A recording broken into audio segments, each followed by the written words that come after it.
Ahí lo tiene a Daniel Scioli sentado con el presidente cubano. Dice el comunicado: con el inicio de su agenda de trabajo, Daniel Scioli es el primer gobernante y dirigente político extranjero en ser recibido por el presidente cubano Raúl Castro, luego de la histórica reapertura de las embajadas de ese país y de Estados Unidos, tras 54 años y en el marco de restablecimiento de las relaciones diplomáticas. Bueno, ahí está, digamos, la foto.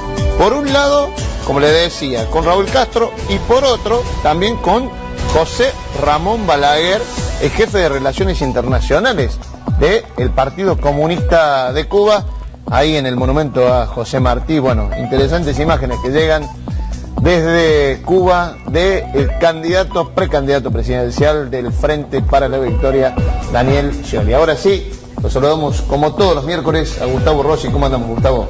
¿Qué tal, Martín? ¿Cómo estás? Bien. ¿Sorprendido por las imágenes? La verdad que sí, pero bueno, o sea, se está anticipando también Scioli como un avanzado en esto. Restablecimiento de relaciones diplomáticas entre Estados Unidos y Cuba, un giro de alguna forma de el gobierno castrista hacia una apertura para los Estados Unidos. Bueno, yo creo que Scioli más que oportuna la visita. No me lo imagino a Macri haciendo esa visita como precandidato presidencial, pero te digo que tampoco me lo imaginaba hace un tiempo a Scioli haciendo esa visita, pero bueno, digamos, cambia todo cambia, ¿no? Cambia todo cambia. No, pero se caracterizó por una apertura mental bastante importante a la hora de definiciones políticas e ideológicas.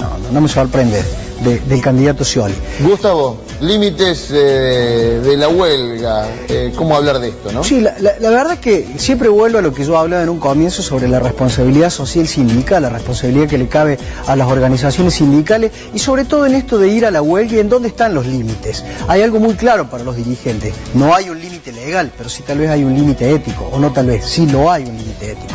¿Por qué no hay un límite legal? Porque no se puede reglamentar el derecho de huelga, porque la huelga en sí es una herramienta legal, es la válvula de descompresión a todos los conflictos sociales que de alguna forma no llegan a un final auspicioso dentro de lo que es la discusión administrativa, si cabe el término, y llegan sí o sí a una manifestación en la calle. Desde el punto de vista legal no hay posibilidad, porque el propio artículo 14 bis nos garantiza la huelga, la protesta, es decir, que es la lucha que está legitimada a través de la propia Constitución argentina. Lo que sí debe ser tomado en cuenta es el grado de solidaridad de los sindicatos a la hora de llevar una huelga adelante. ¿Hasta dónde podemos nosotros autoponernos un límite respecto a nuestros compañeros?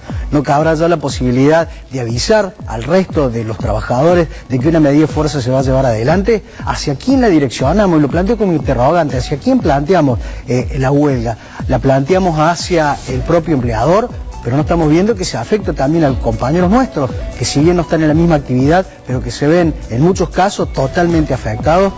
Vuelvo a reiterar, creo que el derecho de huelga no se puede reglamentar. Es un derecho constitucional que los trabajadores tenemos, lo vamos a defender y estaremos en la lucha.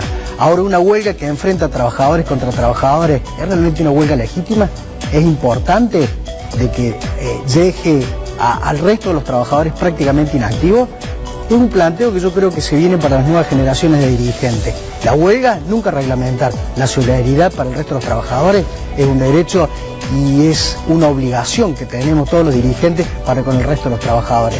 Legalización, no. Apertura y solidaridad para el resto del movimiento obrero y para los trabajadores, sí.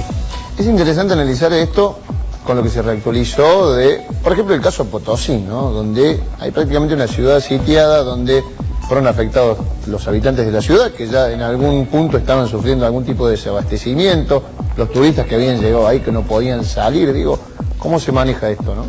Bueno, fue muy claro en el tema concreto de Bolivia, lo seguí porque aparte me interesan mucho los temas internacionales.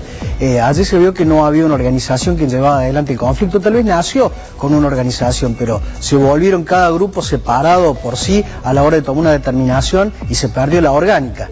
Es decir, que los dirigentes de cada una de las barricadas tomaban por sí las decisiones, no en forma organizada, sino a libre gusto y piacere de cada uno de los dirigentes. Creo que eso fue. Y en definitiva, cuando se pierde la orgánica de un conflicto, cuando se pierde la orgánica de un reclamo, cuando digo orgánica es actuar en forma organizada, se pierde la posibilidad de conseguir por lo cual se comenzó la protesta.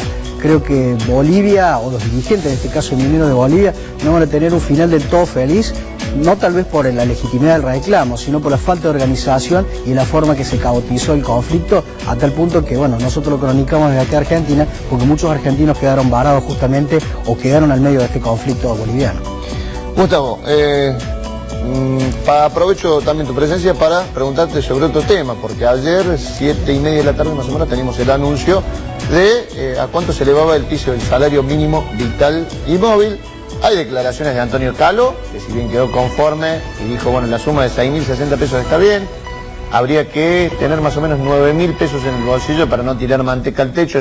En esa cifra más o menos puso Antonio Caló después de haber estado sentado en esa mesa. ¿Cómo evalúas este interesante 12º Consejo del Salario, 12º año que se da el Consejo del Salario, me parece, sí, o 11º, pero sí, una mesa que sigue funcionando, que la cierra la presidenta todos los años, pero bueno, que elevó el piso en un 28,5%.